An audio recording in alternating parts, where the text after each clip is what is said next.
Hello student, स्वागत है आपका अपने यूट्यूब चैनल मैथ्स वाले सर पर। तो आज हम नया टॉपिक शुरू करेंगे, वो है आपके पास दो चर वाले रैखिक समीकरण। और ये अध्याय 4 है। परंतु अगर हम अध्याय 2 पे फोकस करने की कोशिश करें, वहां पे मैंने आपको सिखाया था कि बहुपद क्या होता है। और हमने वहां पे घात के आधार पर रैखिक और द्विघात समीकरण, द्विघात बहुपद या त्रिघाती समीकरण या बहुपद क्या होते हैं उसके बारे में पढ़ा था। तो मुझे उम्मीद है कि वो आपको पता होगा। तो चलो हम यहाँ पे बात कर लेते हैं रैखिक समीकरण की। तो कोई भी व्यंजक है आपके पास, मान लो a x plus b is equal to 0, ये आपके पास एक व्यंजक है, ये एक समीकरण मान लो। और यहाँ पे जो चर है, यहाँ पे चर क्या है आपके पास, x है। तो इसकी अधिकतम घात कितनी दिख रही है आपको, यहाँ पे कोई भी घात नहीं है, तो हम यहाँ पे मान लेते हैं कि घात क्या है यहाँ पे, 1 है। और जहाँ पे a और b क्या है आपके पास, a और b आपके पास क्या है, वास्तविक संख्याएं हैं। ये क्या है आपके पास, वास्तविक संख्याएं हैं। तो इसी तरह हम यहाँ पे अब बात करेंगे दो चर वाले रैखिक समीकरण की। तो यहाँ पे दो चर है आपके पास और रैखिक है साथ में, तो हम मान लेते हैं कि वो क्या है, a x plus b y plus c is equal to 0। तो यहाँ पे आपके पास दो चर है, कौन कौन से, एक एक्स है और दूसरा वाई है। ये दोनों क्या है आपके पास, चर है।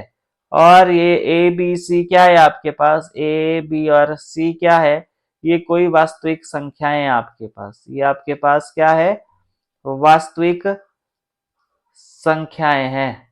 ये आपके पास वास्तविक संख्याएं हैं।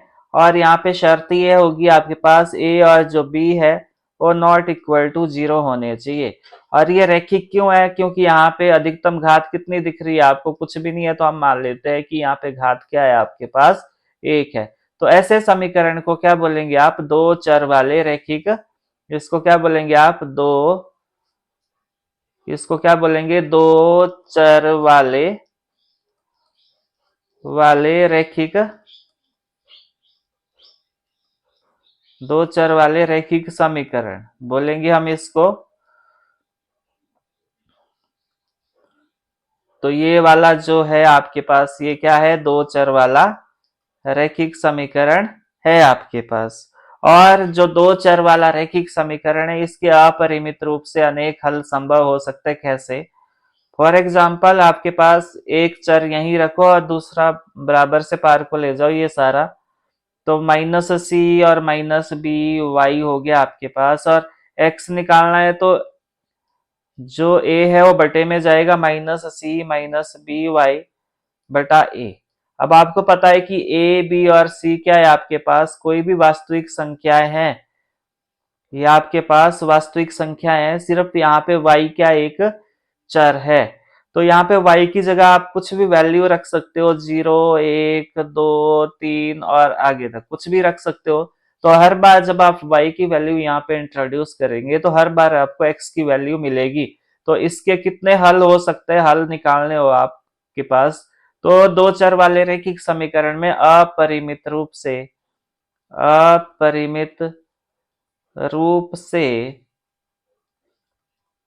अनेक हल संभव है, अनेक हल संभव है। तो ये ध्यान रखना आपने कि जो दो चर वाला रैखिक समीकरण है, उसके अपरिमित रूप से आपके पास कितने हल हो सकते हैं, अनेक हल हो सकते हैं। तो एग्जाम में आपसे पूछा जाता है कि रैखिक समीकरण क्या है, तो वहां पे आपने ध्यान देना है कि कोई भी अगर समीकरण है उसमें चर की अधिकतम घात कितनी होनी चाहिए आपके पास, 1 होनी चाहिए। तो उसको क्या बोलेंगे आप, रैखिक समीकरण बोलेंगे। तो चलो मूव करते हैं आगे। अब हम स्विच करते हैं प्रश्नावली 4.2 पे। और इसका पहला क्वेश्चन देख लेते हैं क्या है। निम्नलिखित विकल्पों में से कौन सा विकल्प सत्य और क्यों। आपके पास समीकरण दिया है y बराबर है 3x प्लस 5, ये आपको एक समीकरण दिया है। और यहाँ पे ये कौन सा समीकरण है, दो चर वाला रैखिक समीकरण है। और अभी हमने पीछे बात करी थी कि दो चर वाला जो रैखिक समीकरण होता है उसके अपरिमित रूप से अनेक हल संभव है। तो इसका सही ऑप्शन क्या रहेगा, ये थर्ड ऑप्शन सही रहेगा इसका। कैसे, इसको करके देखते हैं। यहाँ पे x की वैल्यू हम कुछ भी रख सकते हैं, 0, 1, 2, 3 आगे तक। तो जब हम यदि x बराबर 0 होगा, x बराबर 0 होगा, तो y का वैल्यू कितना आएगा, y बराबर है 3 गुणा x जमा 5। तो x की जगह क्या रखो, यहाँ पे 0 रखो, 3 गुणा 0 जमा 5। तो कितना हो जाएगा, y बराबर है 0 जमा 5। तो 0 जमा 5 कितना होता है, 5। तो जब x की वैल्यू 0 रखी तो आपको y का वैल्यू क्या मिला, 5 मिला। इसी तरह यदि x बराबर 1 है तो y का वैल्यू क्या मिला, y बराबर है 3 गुणा x जमा 5। तो ये आएगा आपके पास 3 गुणा 1 जमा 5। तो ये कितना आएगा, 3 एकम 3 और 5 कितना आया, ये 8 आया। और आपके पास यदि यदि x बराबर 2 है तो y का वैल्यू क्या मिलेगा, y बराबर है 3 गुणा x जमा 5। तो यहाँ पे x की जगह रख दो 2 जमा 5, 3 दूनी 6 जमा 5। तो कितना आया आपके पास, 11 आया। और यदि आपके पास x की वैल्यू 3 है तो y की वैल्यू क्या आएगी, 3 गुणा x जमा 5। तो कितना आएगा, ये 3 गुणा 3 जमा 5, 3 3 9, 9 जमा 5 कितना हुआ आपके पास, 14 हुआ। तो आपने देखा कि जैसे जैसे हम x की वैल्यू पुट कर रहे हैं वैसे वैसे हमारे पास y की वैल्यू मिल रही है। तो ये सिलसिला लगातार चलता रहेगा। जैसे ही आप x की वैल्यू पुट करेंगे वैसे आपके पास उसके कॉरस्पॉन्डिंग y की वैल्यू जरूर मिलेगी। तो अनेक हल संभव है, अपरिमित रूप से अनेक हल संभव है। तो मूव करते हैं नेक्स्ट क्वेश्चन पे। नेक्स्ट है आपके पास, निम्नलिखित समीकरणों में से प्रत्येक समीकरण के 4 हल लिखने हैं आपने। तो 4 हल लिखने आपने, कैसे करेंगे इसको, एक चर को आपने यहीं रखना है और एक चर को पार को ले जाना है। सबसे पहले आपने ये ध्यान देना है कि यहाँ पे जिसका गुणांक आपके पास 1 होगा, गुणांक क्या होता है, जैसे 2x है तो इसका गुणांक क्या है आपके पास, 2 है। तो ऐसा चर यहीं पे रखना है जिसका गुणांक 1 होगा, उससे क्या होगा, कैलकुलेशन में इजी होगा। परंतु अगर दोनों में आपके पास कोई ना कोई गुणांक लगे होंगे एक के अलावा, तब आपने ज्यादा ध्यान नहीं देना है। परंतु जब जहां पे आपके पास इस तरह का समीकरण होगा, जैसे 2x जमा वाई बराबर है 7, तो y में गुणांक क्या लगा हुआ है, 1 लगा हुआ है, तो इसको यहीं रखना है आपने और दूसरे वाले को पार ले जाना है। तो यहाँ पे y क्या बनेगा आपके पास, 7 प्लस का 2x पार को चला जाएगा तो माइनस का 2x बन गया। अब यहाँ पे ये बन गया आपके पास। अब ये इसको नाम दे दो समीकरण 1। और इसमें x की वैल्यू कुछ भी रख दो, 0, 1, 2 और 3 रखेंगे आप। तो 4 वैल्यू पूछिए आपसे, 4 हल निकालने आपने। तो 4 हल हो गए, 1, 2, 3 और 4। तो यदि x बराबर 0 है तो y का वैल्यू क्या होगा, y बराबर है 7 माइनस 2 गुणा x। तो यहाँ पे रख दो 7 माइनस 2 गुणा गुणा 0। तो कितना हुआ ये, 7 माइनस 0। तो 7 माइनस 0 कितना हुआ, 7 हुआ। इसी तरह यदि x बराबर 1 है तो y का वैल्यू कितना मिला, 7 माइनस 2 गुणा x। तो मुझे उम्मीद है यहां तक आपको समझ आ रहा होगा। तो y बराबर है 7 माइनस 2 गुणा 1। तो कितना आया ये, y बराबर है 7 माइनस 2 एकम 2। तो कितना आया, y बराबर है 5 आया। इसी तरह आपने अगली वैल्यू रखनी, यदि x बराबर 2 है तो y का वैल्यू कितना मिलेगा, y बराबर है 7 माइनस 2 गुणा x। तो कितना आएगा ये, 7 माइनस 2 गुणा 2। तो ये कितना आया, 7 माइनस 4। तो कितना आया ये, कितना आया, 7 माइनस 4 कितना हुआ आपके पास, 3 हुआ। इसी तरह यदि आपके पास x का वैल्यू 3 है तो y का वैल्यू कितना आएगा, y बराबर है 7 माइनस 2 गुणा x। तो कितना आया ये, 7 माइनस 2 गुणा 3। तो 7 माइनस 3 दूनी 6। तो कितना आया आपके पास, 1 आया। तो अब आपने क्या करना है, लास्ट में एक सारणी बनानी है, और यहाँ पे ये वैल्यू लिख देनी है।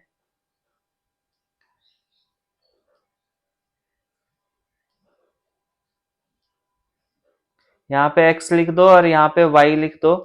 x की वैल्यू क्या थी आपके पास? 0, 1, 2 और 3। तो इसकी कोरस्पॉन्डिंग वैल्यू क्या है आपके पास? 7, 5, 3 और 1 आया। तो ये क्या आपके पास? 4 हल हुए। 4 हल आए आपके पास इस समीकरण के। तो आपने इस तरह लास्ट में सारणी जरूर बनानी है। तो मुझे उम्मीद है यहाँ तक आपको समझ आया होगा। फिर भी कोई दिक्कत परेशानी रहेगी तो आप मुझे जरूर बताएं, फिर मैं आपकी समस्याओं को हल करने का प्रयास करूंगा। और अगर आपको मेरी वीडियो अच्छी लग रही है, इंफॉर्मेटिव लग रही है, तो लाइक, शेयर, कमेंट करना ना भूले और साथ में सब्सक्राइब जरूर करें। चलो मूव करते हैं नेक्स्ट क्वेश्चन पे। नेक्स्ट है आपके पास ये वाला, इसी का पार्ट है। पाई एक्स प्लस वाई बराबर है 9। तो मैंने आपको बताया था जिसका गुणांक कम होगा उसको यहीं रखना है और बाकी को पार को ले जाना है। तो वाई का गुणांक कम है और 9 से पार को पाई एक्स चला जाएगा। पाई एक्स प्लस का है तो माइनस का पाई एक्स हो गया। तो ये आ गया आपके पास इस तरह। इसको नाम दे दो समीकरण 1। और यहाँ पे x का वैल्यू क्या ले लो? 0, 1, 2 और 3। तो यदि x बराबर 0 है तो y का वैल्यू कितना आएगा? y बराबर है 9 माइनस पाई गुणा 0। पाई गुणा x लिख दो पहले, पाई गुणा x और फिर वैल्यू पुट कर दो। तो ये आएगा 9 माइनस पाई गुणा 0। तो कितना आया ये? 9 माइनस 0। तो कितना आया ये? 9 आया। जब x की वैल्यू 0 थी तो y का वैल्यू क्या मिला आपको? 9 मिला। इसी तरह यदि यदि x का वैल्यू 1 है तो पाई का वैल्यू क्या मिला? 9 माइनस पाई गुणा x। तो ये मिलेगा आपको 9 माइनस पाई गुणा 1। और पाई गुणा 1 क्या हो गया? पाई हो गया। तो ये आया 9 माइनस पाई। जब x की वैल्यू 1 थी तो y की वैल्यू क्या मिली? 9 माइनस पाई। इसी तरह यदि x की वैल्यू 2 हो, x की वैल्यू 2 हो तो y का वैल्यू क्या मिला आपको? 9 माइनस पाई गुणा 3। पाई गुणा x लिख दो पहले, पाई गुणा x। अब वैल्यू पुट कर दो, 9 माइनस पाई गुणा 3। तो आपने अचर को आगे लिखना है। जैसे पाई गुणा 3 है तो अचर मान लो इसमें ये, तो ये आएगा आपके पास 3 पाई। और यदि x बराबर 3 है तो y का वैल्यू क्या मिला? 9 माइनस पाई गुणा x। तो ये कितना आएगा आपके पास? ये आएगा 9 माइनस पाई गुणा 3। तो यहाँ पे मैंने वैल्यू गलत रख दी ये वाली।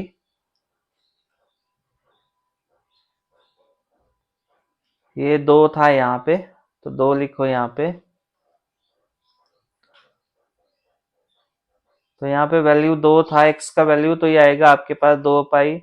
और ये आया आपके पास 9 माइनस 3 पाई। तो आपके पास y की वैल्यू कॉरस्पॉन्डिंग निकल गई जब आपने x की वैल्यू रखी। अब आपने यहाँ पे एक सारणी बनानी है। एक सारणी बनाओ यहाँ पे।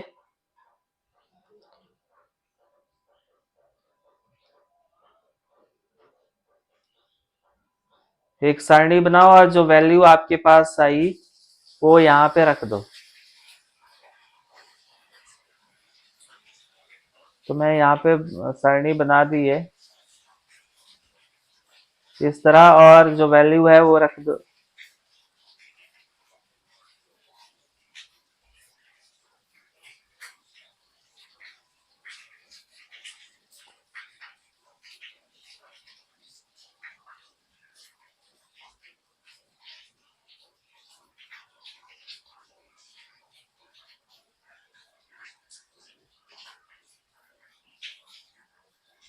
और यहाँ पे आपने वैल्यू रख देनी है इसमें।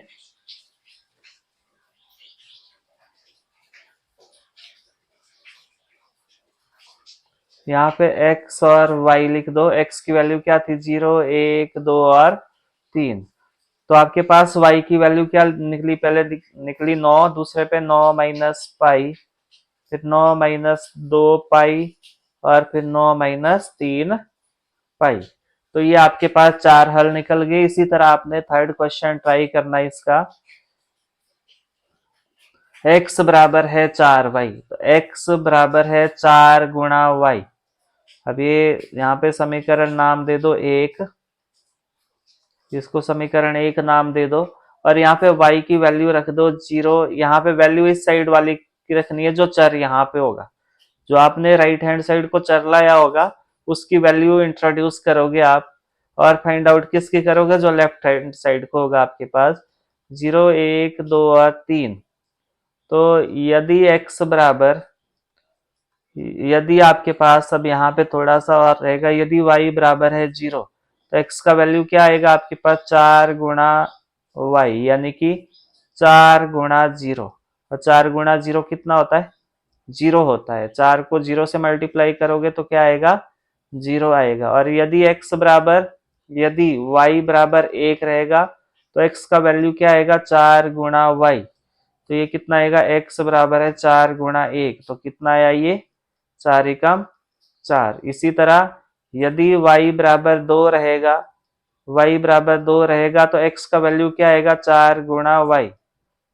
तो ये कितना आया, 4 गुणा 2, तो कितना आया ये, x बराबर है 4 दूनी 8। इसी तरह यदि आपके पास y बराबर 3 रहेगा तो x का वैल्यू क्या आएगा, 4 गुणा y। तो x का वैल्यू आया 4 गुणा 3, तो कितना आया ये, x बराबर 12। अब आपने यहाँ पे एक सारणी बनानी है, एक सारणी बनानी है, और यहाँ पे वैल्यू पुट कर देनी है उस सारणी में जो आपके पास दी है, जो आपने फाइंड आउट करी है।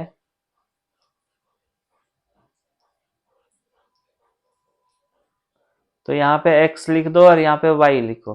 तो y की वैल्यू रखी थी आपने 0 1 2 और 3, तो करस्पॉन्डिंग वैल्यू क्या निकली, 0 4 8 और 12।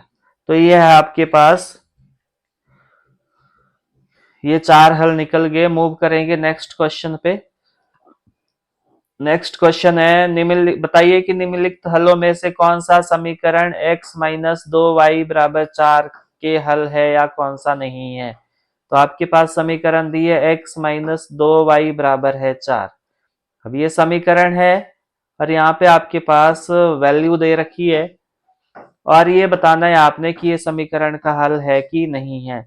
तो आपको पता है, पहला क्वेश्चन जब सॉल्व करेंगे हम, तो 0 और 2, 0,2, तो यहाँ पे जो पहले वाला है, अभी निर्देशांक ज्यामिति में भी हमने पढ़ा था कि पहले वाला x होता है, दूसरे वाला y होता है। तो यहाँ पे x की वैल्यू 0 है और y की वैल्यू 2 है। तो अब आपने यहाँ पे वैल्यू रख देनी है इस समीकरण में, समीकरण 1 में, और पता करना है अगर left hand side right hand side के बराबर आ गई तो आपने समझ जाना है कि ये हल है, अदरवाइज नहीं है। तो हम पहले लिखेंगे left hand side. Left hand side क्या है आपके पास, x minus 2y। Value put कर दो, x की जगह 0 माइनस 2 गुणा 2, तो कितना आया, 0 माइनस 4। और 0 माइनस 4 कितना होता है, -4, जो किसके बराबर नहीं है, राइट हैंड साइड के, क्योंकि राइट हैंड साइड आपके पास 4 है, तो राइट हैंड साइड के बराबर नहीं है।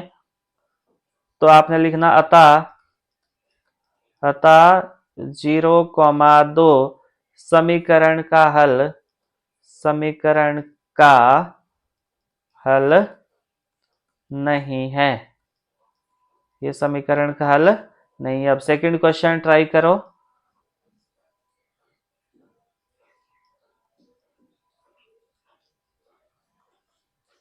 सेकंड क्वेश्चन ट्राई करो। सेकंड क्वेश्चन है आपके पास 2,0, यहाँ पे x का वैल्यू 2 है और y का वैल्यू 0 है। समीकरण 1 में आपने लेफ्ट हैंड साइड को लेना है।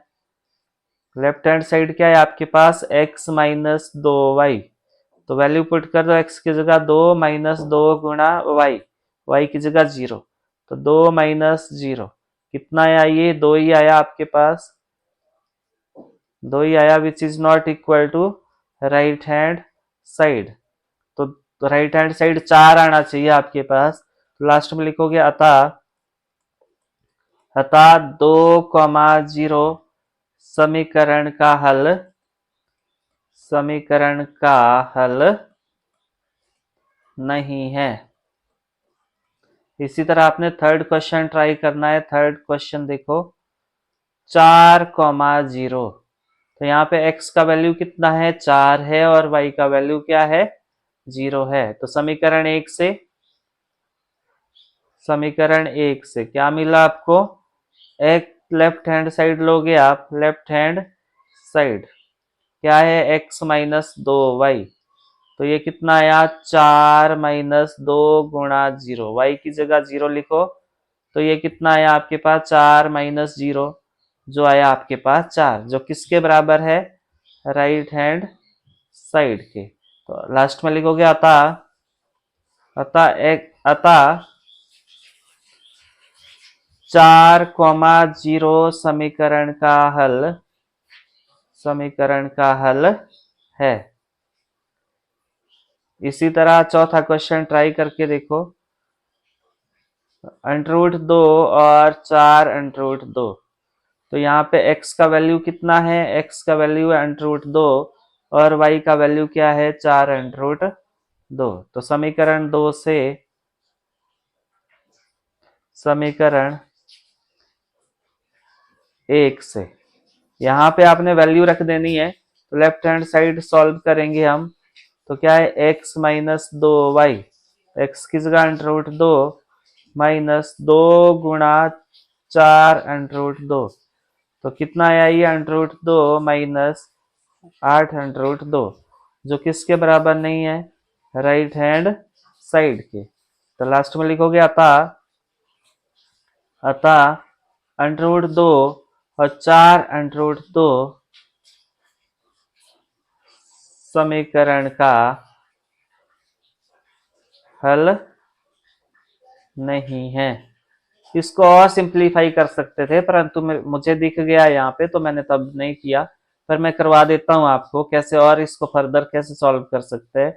यहाँ से √2 कॉमन लिया, तो क्या बचेगा आपके पास, यहाँ पे बचेगा 1 - 8। तो कितना हुआ ये, √2 गुणा -7 आया। तो ये आपके पास -7 √2 आएगा, which is not equal to right hand side. इस तरह आप सॉल्व कर सकते हो इसको। अगला है आपके पास पांचवा इसी का, तो इसको नेक्स्ट पेज पे करता हूं मैं। पांचवा है आपके पास 1,1। यहाँ पे x का वैल्यू भी 1 है और y का वैल्यू भी 1 है। तो लेफ्ट हैंड साइड लेंगे हम समीकरण एक से क्या मिला आपको, लेफ्ट हैंड साइड लिया आपने। तो लेफ्ट हैंड साइड क्या थी आपके पास, x माइनस 2y। तो वैल्यू पुट कर दो, x की जगह 1 - 2 गुणा 1। तो कितना आया, 1 - 2। तो कितना आया ये, माइनस का 1, जो किसके बराबर नहीं है, राइट हैंड साइड के बराबर नहीं है। अतः यहाँ पे लिखना है आपने, अतः 1,1 समीकरण का हल नहीं है। तो इसमें से कौन सा करेक्ट ऑप्शन रहेगा, ये जो 4-5 ऑप्शन दिए थे आपको, तो यहाँ पे आपके पास सही ऑप्शन क्या रहा इसका, ये वाला, ये सही ऑप्शन रहेगा, बाकी सारे गलत हो गए। ये कोई भी इसमें से समीकरण का हल नहीं है। तो इस समीकरण का हल कौन सा है आपके पास, ये तीसरा ऑप्शन। तो मुझे उम्मीद है यहाँ तक आपको समझ आया होगा। कोई भी परेशानी रहे तो कमेंट बॉक्स में जरूर बताएं, और अगर आपको मेरी वीडियो अच्छी लग रही है तो लाइक करना ना भूलें, और साथ में अगर आप इस चैनल पे नए हो तो सब्सक्राइब करना ना भूलें। तो चौथा क्वेश्चन है बहुत important exam point of view से। यहाँ पे आपको x और y की वैल्यू दे रखी है और एक समीकरण दे रखा है, यहाँ से आपने k का वैल्यू फाइंड आउट करना है। तो ये आएगा आपके पास 2x जमा 3y बराबर है k। तो ये आपके पास समीकरण है, इसको थोड़ा सा मॉडिफाई करके लिख लेता हूं मैं इसके पलड़ों को बदल देता हूं। 2x जमा 3y, यहाँ पे मैंने दोनों ही जो पक्षों को बदल दिया, तो इससे कोई फर्क नहीं पड़ेगा, निशान पे कोई फर्क नहीं पड़ेगा। तो यहाँ पे x का वैल्यू 2 दे रखा है और y का वैल्यू 1 दे रखा है। पुट कर दो यहाँ पे, k बराबर है 2 गुणा x जमा 3 गुणा y, और वैल्यू पुट करे तो क्या मिला, k बराबर है 2 गुणा x, x की वैल्यू 2 है, प्लस 3 गुणा वाई की वैल्यू 1 है। तो के का वैल्यू कितना आया, 2 दूनी 4, 3 एकम 3। तो के का वैल्यू कितना मिला आपको, 7 मिला।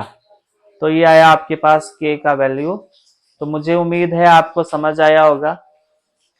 एक चीज और बताना चाह रहा हूं मैं, प्रश्नावली खत्म हुई है आपके पास, इसमें 4 ही क्वेश्चन है। फॉर एग्जाम्पल आपके पास यहाँ पे x और y है, तो यहाँ पे इस x और y में आपके पास अगर आप कोई भी ऐड करते हो या घटाते हो तो यहाँ पे कोई फर्क नहीं पड़ेगा, परंतु वो सेम चीज से आपको ऑपरेशन करना पड़ेगा। मान लो यहाँ पे अगर x में आप 1 जोड़ते हो तो y में भी 1 जोड़ना पड़ेगा। तो इस पे कोई फर्क नहीं पड़ेगा ज्यादा, क्योंकि आपने जो भी ऑपरेशन लगाना है वो दोनों साइड लगाना है। मान लो इसको आप x को 2 से गुणा कर रहे हो तो y को भी आपको 2 से गुणा करना पड़ेगा। तो मुझे उम्मीद है ये बातें आपको समझ आई होगी। तो बार बार अभ्यास जरूर करें, रफ कॉपी साथ में रखें। कोई भी दिक्कत परेशानी आती है तो मुझे कमेंट बॉक्स में जरूर बताएं। Thanks for watching and happy learning.